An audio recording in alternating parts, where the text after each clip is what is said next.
So I think also, we live in a time where we get too fascinated by fame and by big names. But you have done a lot of work with local peacemakers who nobody ever knows the name of in your work with Peace Direct, and who, however, also have this kind of impact.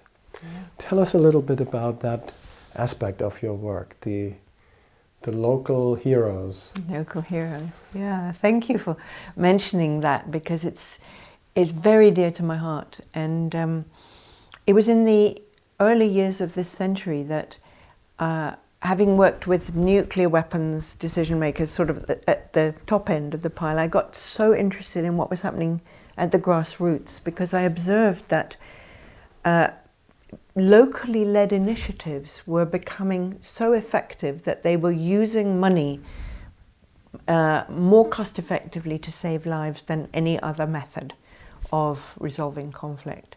So we set out to research how this was happening across the world. We identified 350 such grassroots initiatives in places like Nepal, Colombia, Kenya, Zimbabwe, Sri Lanka, Pakistan, Afghanistan, Iraq, Middle East, and so on. And we wrote them up in a book called War Prevention Works, with 50 case studies. And then we began to realize that most of them ran out of money because they didn't know how to raise money. They didn't know where to raise money from. They couldn't do all the complicated application procedures that many foundations require or countries require to give money. So we began raising very small amounts of money through Peace Direct, and more importantly, getting press coverage for them, because what they do is so dangerous that if they're known about in the international press, that offers them some protection. So I'm thinking about somebody like Gululai Ismail in Pakistan.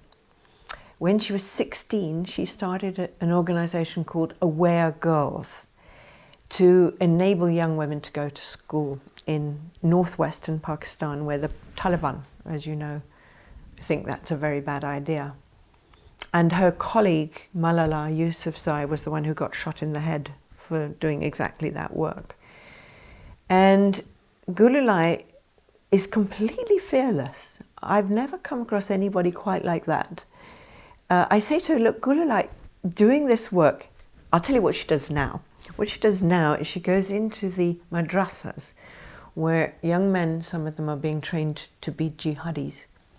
And she identifies them, and then she sits down with them and their families and talks through why the Quran would not want them to be suicide bombers.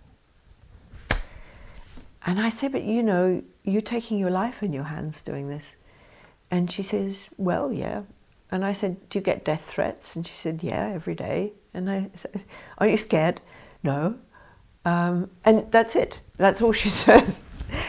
And she's just wonderful. She's been recognized now. She's been to the White House and been recognized by President Obama and so forth. But there are hundreds like her, completely unknown.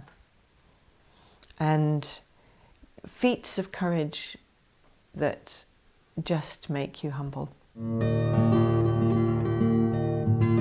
On our website globalleadership.tv you will find additional footage, other dialogues with innovation leaders from around the world, and also the hands-on practices that help them and their organizations to move from inspiration to real change.